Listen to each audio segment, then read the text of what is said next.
Salut la gang, bienvenue à bord de mon espace famille, semaine 280. Et on part sur la route. Là, c'est quand même un nouveau step. On était habitué d'aller sur la route, mais là, on s'est loué une voiture pour 21 jours parce qu'il nous reste en fond 3 semaines pour parcourir la Tunisie. Donc, on prend notre auto, puis on explore. Un pays qu'on n'a pas tant fait de recherche, on n'a rien booké d'avance. On book à peu près, comme là aujourd'hui, on va booker pas la nuit de demain, ça c'est déjà réglé, mais la nuit après-demain. Donc, on ne sait pas où vraiment on s'en va.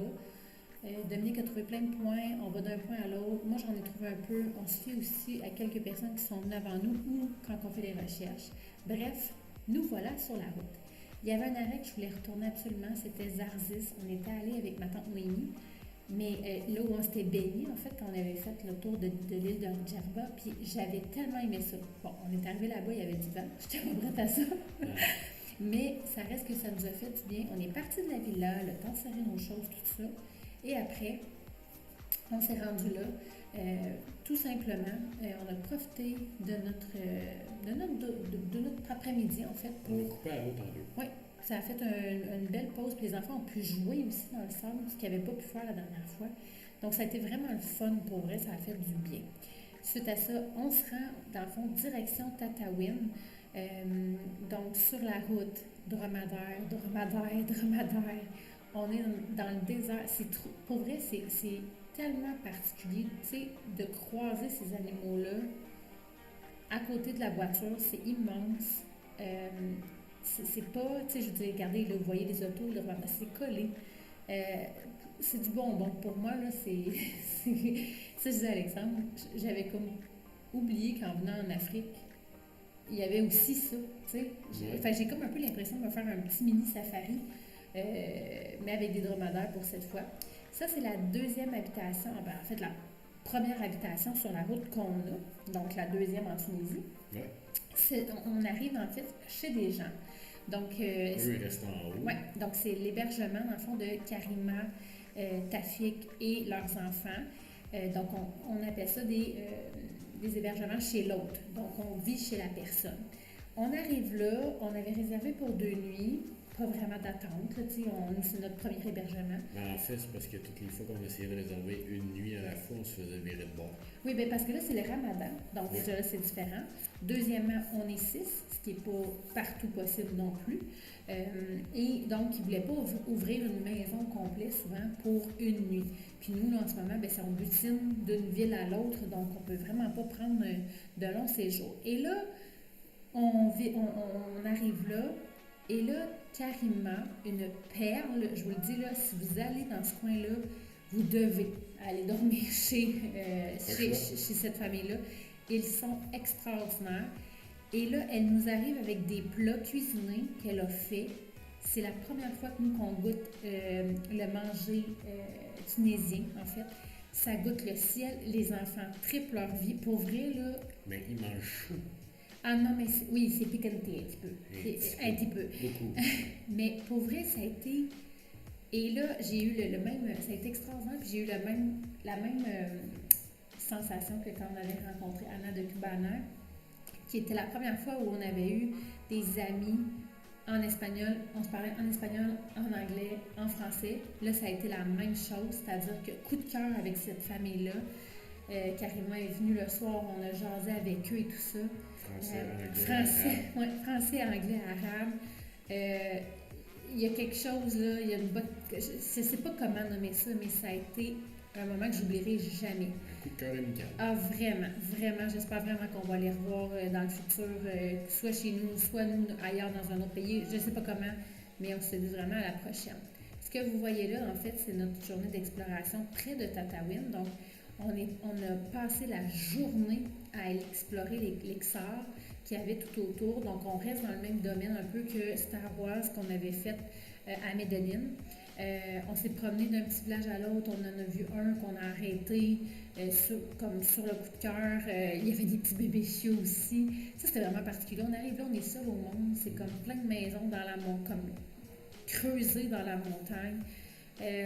On se promène dans une ancienne cité, dans un ancien village. Ça date des 11e siècle, là, dans ça, ensemble, le village berbère après. Là. Fait que, tu sais, on est dans les 11e, 12e siècle. C'est capoté, c'est capoté. Il y a quelque chose de surréel. C'est nos premières ruines aussi. On n'est pas tant porté à aller faire ça normalement. En tout cas, dans les dernières années, on n'en a pas fait tant. Là, on est vraiment dedans. Puis même parfois, tu sais, le passé rattrape la réalité, c'est-à-dire que les Tunisiens, il y en a beaucoup qui vivent de très grande simplicité. Donc, il y en a qui utilisent encore ces maisons-là quand ils sont encore en état Oui. et qui s'en font des petites maisons pour eux. Donc, En fait, il y en a qui creusent une nouvelle maison comme oui, ça aussi. oui, c'est vraiment. Ah non, c'était vraiment le fun. On a vu plein de nouveaux insectes aussi. Donc, il y a le bousier qu'on a vu, qui eux appellent le cafard. C'est ça le cafard? Le cafard? Non, comment ils appellent ça, eux autres? Bobby l'a dit. Je m'en rappelle pas. Mais ça, c'est ça le cafard. quand on était chez Karima, Oui. Tafik nous a expliqué aussi la différence entre les maisons de pierre et les maisons de briques. Oui. Nouvelles, tu sais. Puis quand on est arrivé chez lui, on a vraiment vu la différence parce que c'est une maison de pierre. On a vu aussi la différence de température entre l'île de Djerba. Là, on était plus en montagne, puis après, on est tombé plus comme dans le désert. Il y a vraiment des gros changements là, au niveau. Oui, ça change vraiment, vraiment vite. Le trop cute, Olivier qui jouait à l'archéologue, donc qui essayait de remonter une pièce, un pot de poterie. Il y a quelque chose, les enfants aussi, de les voir aussi, tu sais, ils ont joué avec les amis aussi, là. Ouais. Donc, ce sont fait des amis arabes. Pour nous, là, ça, là, ça vaut de l'or, là. Ça se décrit même pas. Tu sais, je vous disais, regardez, on a vu des nouveaux insectes, je ne sais pas comment elle s'appelle, j'ai pas eu le temps encore de trouver son nom. C'est comme une espèce de fourmi-abeille. Puis là, elle s'est mise à crier aussi, c'était vraiment particulier. Là, on l'a même sauvé d'une toile d'araignée. Mais non, c'est. Puis les paysages aussi autour de ça, c'était. Mais les photos dans zéro justice. Encore une fois, comme jamais, là, on n'est jamais capable de rendre justice. Jamais. Les fleurs, le printemps est officiellement arrivé. Là, on le voit, il y a eu un changement de climat. Il y a eu 4 gouttes d'eau. Oui, 4 gouttes d'eau, mais ça compte dans un désert, on l'avait vu au Mexique. Oui. Ensuite de ça, on est allé visiter ce petit village-là. Donc, c'est un village berbère. Et on a pris le guide. Donc, quand on est arrivé dans le village, Boubaké nous a offert d'être notre guide. C'est rare qu'on accepte ce genre de demande-là. Puis on s'est dit, il nous a dit, c'est sur la générosité des gens. Donc, on ne se sentait pas oppressé avec un prix. Donc, notre budget pouvait être un peu plus malléable, c'est-à-dire qu'on pouvait un peu plus offrir ce qu'on pouvait offrir et non dire, oh mon Dieu, ça coûte tant, on va donner tant. On a fait le tour du village. Il nous a expliqué plein de choses aussi, plein de... Fait, on arrive à mettre des morceaux de casse-tête les uns dans les autres par rapport à ce qu'on a vécu avant, par rapport à ce qu'on a vécu ici. Tu sais, on arrive à le passé, le présent. Pour vrai, c'est fou là, ce qu'on est en train d'agrandir, en fait, je dirais, en zone de confort. Je ne sais pas si ça s'exprime ainsi, là, mais il y a vraiment... Là, je sais, là, vous regardez beaucoup nos stories en ce moment. J'ai beaucoup de gens qui m'écrivent « Oh mon Dieu, est-ce que c'est cher, est-ce que c'est pas cher, combien ça a coûté, c'était où? » Ça inspire les gens. Mais en fait, tu sais, c'est ça qui est... Tout est relatif. Tu sais, on lui a donné 20 dinars. Ça fait que ça donne à peu près 9 piastres canadiens. Oui. Vous allez dire, 9 piastres Et ça, c'est canadiens. sa vraie maison que vous venez de voir là. C'est 9 piastres canadiens pour un tour de presque 2 heures. Tu fais comme... Ça vaut pas cher de l'heure. Pas cher. Mais... la seule affaire qu'il faut prendre en considération, c'est qu'à l'épicerie, tu peux acheter un poulet complet pour à peu près 12-14 dinars.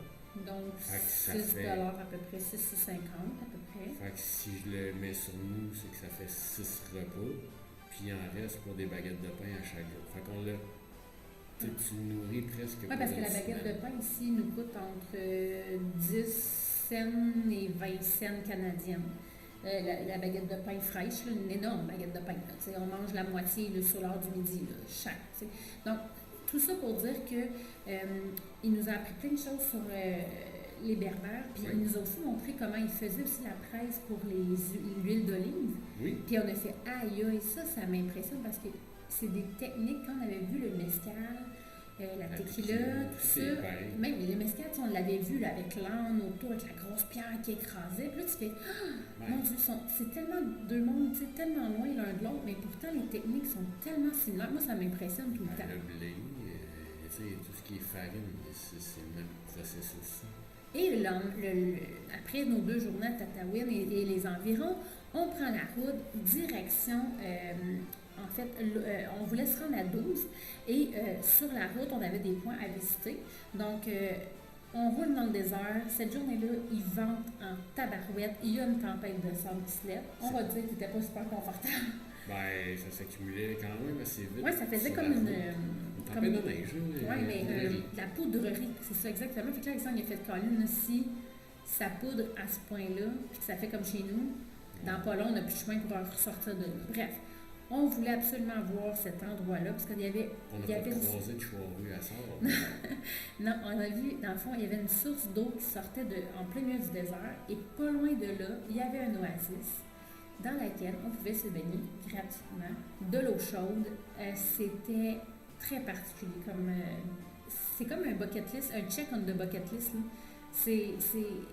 Pour vrai, j'étais dans l'eau, moi qui a peur de l'eau, qui a peur des poissons, qui a peur de tous les actes, toutes ces affaires-là. J'ai fait ça off, j'étais en plein milieu du désert, du Sahara, puis il y a un oasis, il y avait quelque chose de... Le sable qui a tombé de la chaise, ça c'est à peu près l'équivalent de 10 minutes. Ouais. Ça donne une idée de la poussière qu'il y avait dans l'air cette journée-là. Notre beau Gabriel qui a travaillé vraiment fort aussi sur lui-même là, pour se baigner. Il avait donc peur des scorpions, puis des serpents, puis toutes les bébites possibles imaginables qui auraient pu être dans l'eau. Donc, mais il a réussi à passer par-dessus sa porte et à venir avec nous. J'étais vraiment fière de lui. Ouais, il y a eu des petits dommages collatéraux dans le véhicule. C'était violent pour vrai. Là. Puis on avait les fenêtres fermées. Là. On a fermé longtemps nos fenêtres aussi, on les a ouvertes aussi, mais quand même, c'était vraiment impressionnant. Et là, donc, on se rend à 12. On arrive là le soir. Superbe hébergement, encore une fois. On capote notre vie. Encore là, chez l'autre. Donc, on a comme une maison à nous tout seul avec cour intérieure. Les garçons sont tellement cute. On arrive là, puis là, ils prennent la maison d'assaut. Là, ils font le balai. Olivier, il ramasse le sable tout partout. Là, ils se mettent sur le balai, puis ils ramassent ça. Puis ils mettent ça cute, puis comme ils s'approprient la maison. C'est vraiment mignon de les voir aller. Bref, donc on s'installe dans cet hébergement-là avec des autres incroyables encore. Pour vrai, les messages étaient extraordinaires. Il y avait plein de petites pensées aussi dans ce logement-là. Pour vrai, si vous allez dans on a comme, à date, on a 2 bonnes places au moins à vous suggérer fortement. Donc, n'hésitez pas. Si vous êtes à Berlin aussi, ceux-là, il y avait une chambre à louer à Berlin. Aussi. Bref, donc on visite en fait 12 et 12, il faut comprendre que c'était en fait, ils essaient en fait de normaliser, sédentariser les gens parce que ce sont des gens du désert qui viennent en fait à 12 pour se ressourcer, prendre des trucs et retourner vivre dans le désert. Donc, sur place, il y a un musée incroyable. Encore là, on se dit, on le fait ça, on le fait pas. Go, on le fait. C'était très différent de ce qu'on connaît, de ce qu'on a fait comme musée dans le passé. Et on fait notre musée, puis Samy puis il part, il commence à nous faire la visite. Hey, c'est génial. Les enfants, ils triplent. Pour vrai, là, ils écoutent la personne, ça résume ça au lieu de tout lire et essayer de comprendre. C'est une vraie personne. Lui, là, ce qu'il nous expliquait, c'est qu'après le ramadan, là, tout le monde s'en va fêter dans le désert. Les vacances scolaires. Oui, c'est ça, ça va tomber après le ramadan. C'est pour ça que c'est oui. Donc, les autres s'en vont tous dans le désert là, pour juste enjoyer la liberté, mais tout. Et ça vient nous chercher quand même parce qu'on comprend en tabarnouche ce que ça veut dire. Donc, ce musée-là est vraiment recommandé. Oui, il dit les vacances scolaires, vous venez à 12, c'est bon, il n'y a personne. Oui. Oui, il vide la ville, c'est ça, tout le monde est dans le désert. Pour vrai, c'était vraiment fascinant. Puis il y avait la porte du Sahara aussi. Ça, on était un petit peu déçus parce qu'en fait, la porte du Sahara se trouve avec la place des festivités. Si vous venez au mois de décembre, il y a de solides festivals où ils font les combats de dromadaires, où ils font les courses de chevaux, les courses de chiens de chasse. Il y a plein d'affaires. Oui, des courses de bébés dromadaires. Je crois qu'on a besoin de bébés dromadaires, mais bref, il y a plein d'événements en décembre. Donc, peut-être que c'est le bon moment. Mais on pensait vraiment que, tu sais, en passant à la porte Sahara, qu'on tombait dans les dunes, et non. On les a cherchés. On les a cherchés en tabarnouche. On a fait plusieurs chemins pour se promener, pour réussir à voir ce que vous voyez là, à faire le lançage du sable des enfants. Olivier voulait tellement voir le désert, tellement les dunes. Donc, par plusieurs chemins, on a réussi. Et là, en faisant le musée, Ben, c'est Samy. ouais, Samy me confirme que oui, le jeudi matin, il y a vraiment quelque chose d'exceptionnel au marché, c'est-à-dire qu'il y a la vente des animaux. Moi, ni une ni deux, je me dis, on y va. J'analyse pas pantoute la chose et... Tu te ramasses la seule mesdames. toute seule de femme à travers ces éleveurs-là. Dans le fond, c'est les éleveurs puis les gens qui viennent acheter, soit pour en faire un élevage, soit pour la viande, soit pour chez eux, puis éventuellement le lait ou tout seul de madame. C'était vraiment impressionnant. Mais tout en respect, par exemple. Ben, moi, je me sens pas pour vrai. Zéro, là, je me sens pas du tout. Ici, à date, zéro en danger. Donc, bref, puis là, à côté, il y avait le marché. C'est comme la première fois qu'on faisait vraiment le gros marché. Puis là, on s'est donné parce qu'on est tombé sur les fraises, puis il y avait des légumes, puis il y avait de la variété. En tout cas, comme on n'a jamais vu. Donc, je vous dis, on ne s'est pas géré. En tout cas, moi et les enfants, on ne s'est pas géré. 2 kilos de fraises, ouais. C'était 10 piastres canadiens. Oui. Mais bref, on a acheté plein de choses. Carottes, navets, oignons, patates, persil. Ici, les bottes de persil sont tellement énormes, ça n'a juste pas de sens. Pour un rien. Il y a même un monsieur qui a voulu me donner une gousse d'ail. Je suis comme, ben non, là, comme, je suis pas en situation, moi, de vous prendre la gousse d'ail sans vous payer. Fait que, tu sais, on a réussi à aller chercher des petites choses qu'on cherchait depuis longtemps en voyage. Honnêtement, les Tunisiens sont chaleureux. Oui. Oui, la majorité, c'est vraiment le fun pour vrai. C'est vraiment bien. Il y a des exceptions à gauche, à droite. Oui. Mais... On vous racontera ça plus tard. Mais bref, donc on roule en direction, on se dirige après ça, dans le fond, après 12, on se dirige vers Tozeur. Et sur la route, on passe dans un lac, un ancien lac, en fait, d'eau salée. Et là, on tombe sur les fameux bassins d'eau salée qu'on cherche depuis tellement longtemps. Et Dominique, il ne gère plus. Va demander au monsieur, on peut-tu se baigner gratuitement? Le monsieur dit oui. Hey, frette, pas frette. Vent, pas de vent. Il n'était pas question qu'on n'embarque pas dans l'eau. Tu ne gérais pas, tu riais tellement. Ah, moi, j'étais crampée, là. Moi, j'ai tellement ri, là.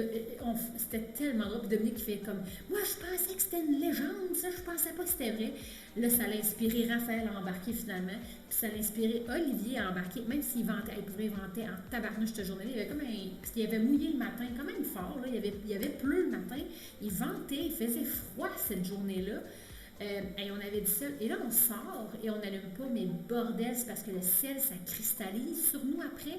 Donc, ça prend dans tous les petits poils que vous pouvez avoir au visage, partout sur le corps. On ne gérait pas, on avait tellement mal, on a tellement eu de fun. Fait que je suis jamais tombée là-dessus. Il faut le faire au moins une fois dans sa vie, mais peut-être vous réussir à la sortie. Bref, et à la suite de ça, ben, il y a un gentil monsieur qui nous a offert des souvenirs. On a déboursé aussi pour lui dire merci de son accueil. Donc, c'est tout pour cette semaine. C'est fou, ça va vite. On a même coupé la semaine courte parce qu'on avait tellement de choses. Bref, on vous dit à la semaine prochaine. Ciao, ciao! Ciao!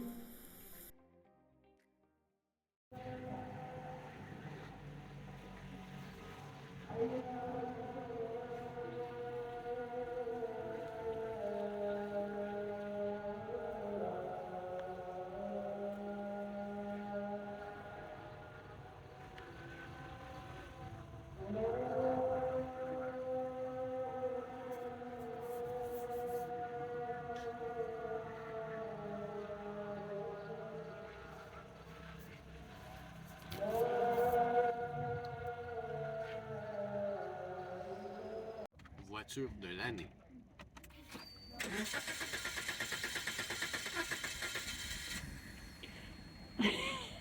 Qu'est-ce qui se passe, maman? Il pleut. Il pleut. C'est non.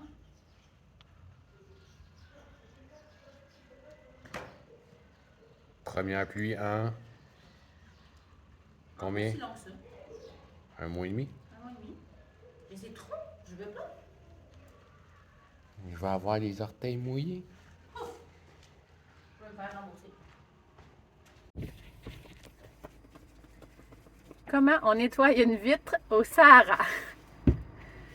Parce que ici, c'est pas long que ça dégénère le sable dans les fenêtres. Et là, il y a un petit peu plus. Donc, voilà. Et je vous épargne le tapis par terre.